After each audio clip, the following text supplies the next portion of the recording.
initial na pag-iimbestiga, yung first engineering district ng Bulacan, isipin po ninyo, 2022 to 2025, nakapagdala si Saldico ng 35 billion sa isang distrito. Paano po natin i-justify yun? Yun po eh.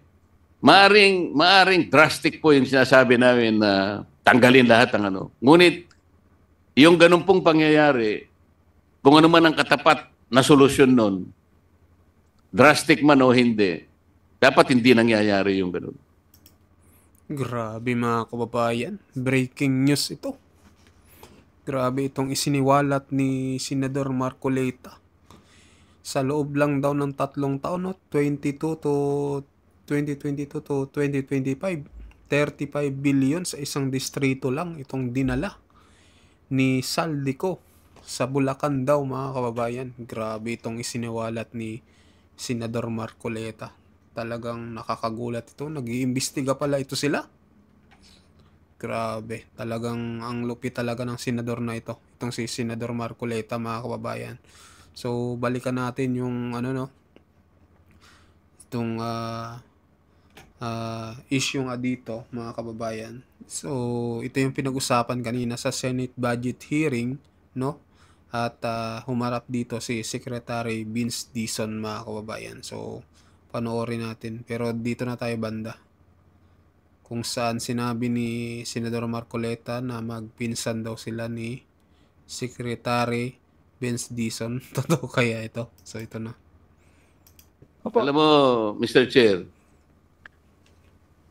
baka hindi niyo alam na si Secretary Dizon, kamag-anak ko ito eh. Dizon ako eh, sa aking ina. Taga-Angeles ang nanay ko, Dizon din siya. Kaya kung magtawag kami, pinsan. Isang buwan ka pa lang, pinsan. Pero yung bigote mo, hindi mo namumuti na eh.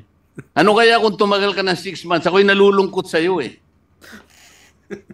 Alam kong gusto mong ayusin, alam kong gusto mong baguhin at magbago lahat ang problema ng departamento. Grabe mga kababayan, no? Tindi banat ni Senador Marcoleta. Namumuti na daw ang buhok ni tsaka yung bigote mga kababayan.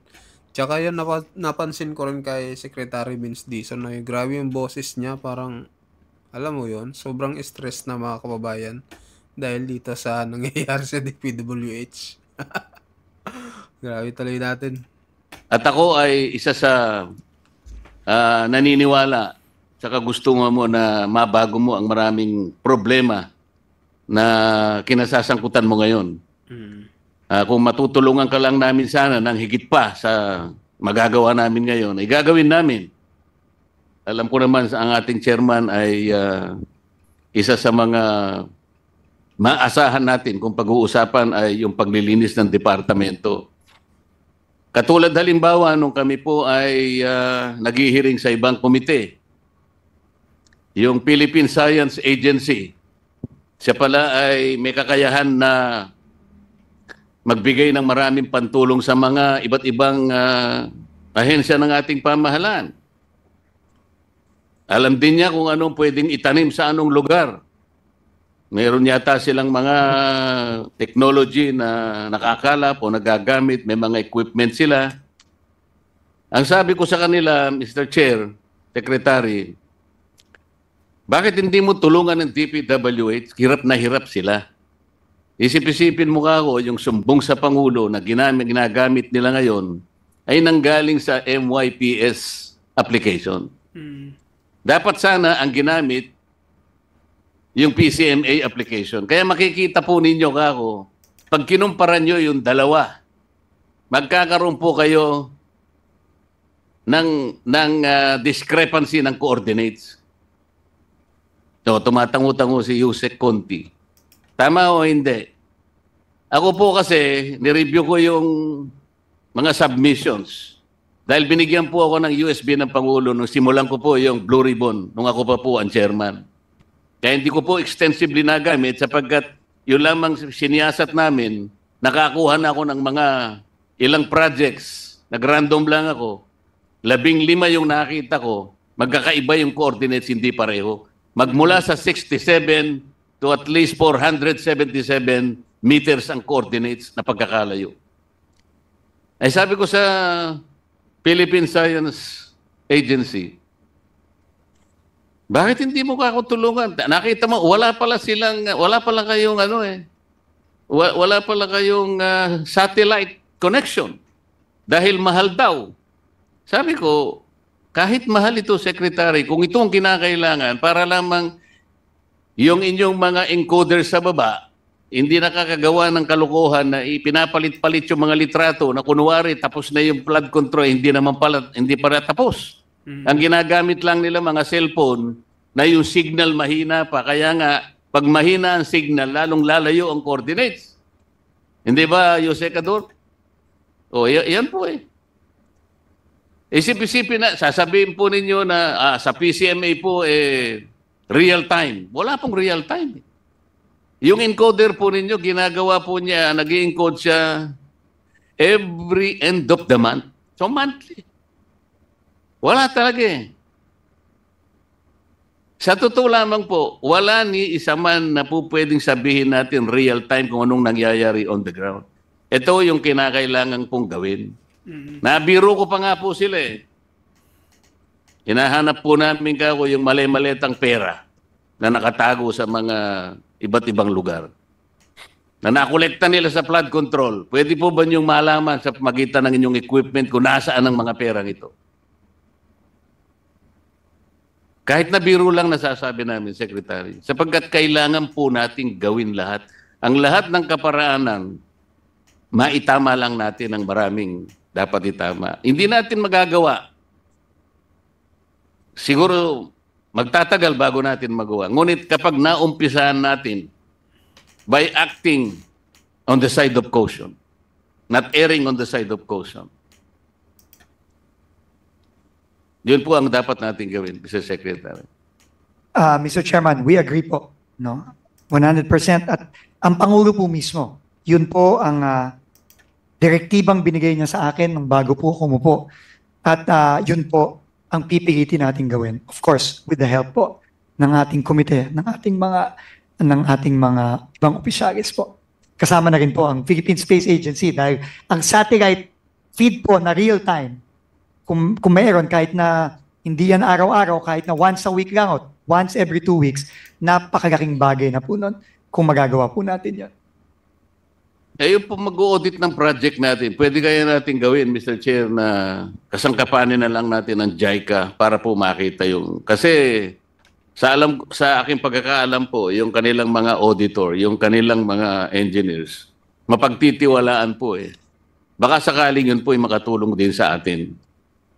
Pwede tayong humingi ng tulong po sa hindi lang sa JICA, kundi pati sa ADB at sa World Bank. No, tingin ko yan po ay posible, Mr. Chairman. Pwede ba natin i-consider, Mr. Chair, na...